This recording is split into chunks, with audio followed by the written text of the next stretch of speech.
Let's talk about the upgrade wars of 2026. The F1 teams are allowed to upgrade their cars as the season goes on. FIA controls the upgrades and amount of upgrades that each team is allowed to do. And they are restricted, of course, according to the formula of Formula One. That's the rule book, the directions that they have to follow in upgrading the pieces and parts of the car. But we hear about all these upgrades every week, but let's put some numbers to it so we can kind of understand who's upgrading and who's upgrading more than others. So this year, so far, the top upgraders who have upgraded the most are Ferrari, Red Bull, and Cadillac with 32 each. And interestingly enough, we've got Mercedes at the very bottom, almost to the bottom. Aston Martin's at the bottom with their number of upgrades.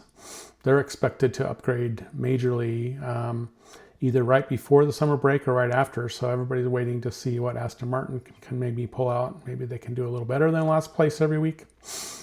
Anyway, Mercedes is down there at the bottom, which is surprising. With their success, they haven't needed to upgrade as much apparently.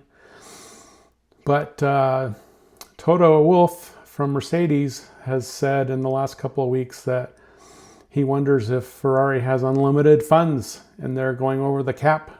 There is a cap in how much they can spend on these upgrades, which was Toto basically saying that Ferrari's cheating somehow, which Ferrari took umbrage to, of course. And so that's hence the term upgrade wars. We've got a little bit of controversy going on there. There always is, though. They're going back and forth. We're coming up to the Belgian Grand Prix this week, and there's news of even more upgrades for all the teams.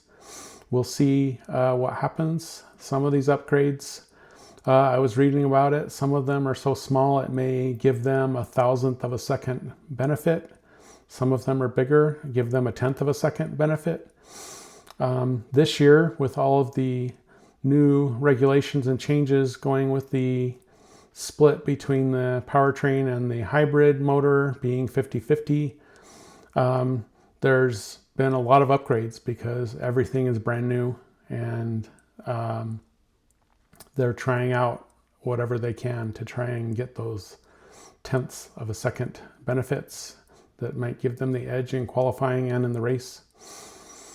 So that's what's going on in the upgrade wars. Ferrari has very visibly done well with their upgrades and improved over the last few weeks. So that shows that their upgrades are working somewhat. That's great. Mercedes has stayed strong, stayed right up there at the top, even though they haven't upgraded very much at all. So that's the numbers from the upgrade war. I thought that would be interesting to note. That's it for me. It's time to box. Keep your tires warm. And this has been the F1 Minute.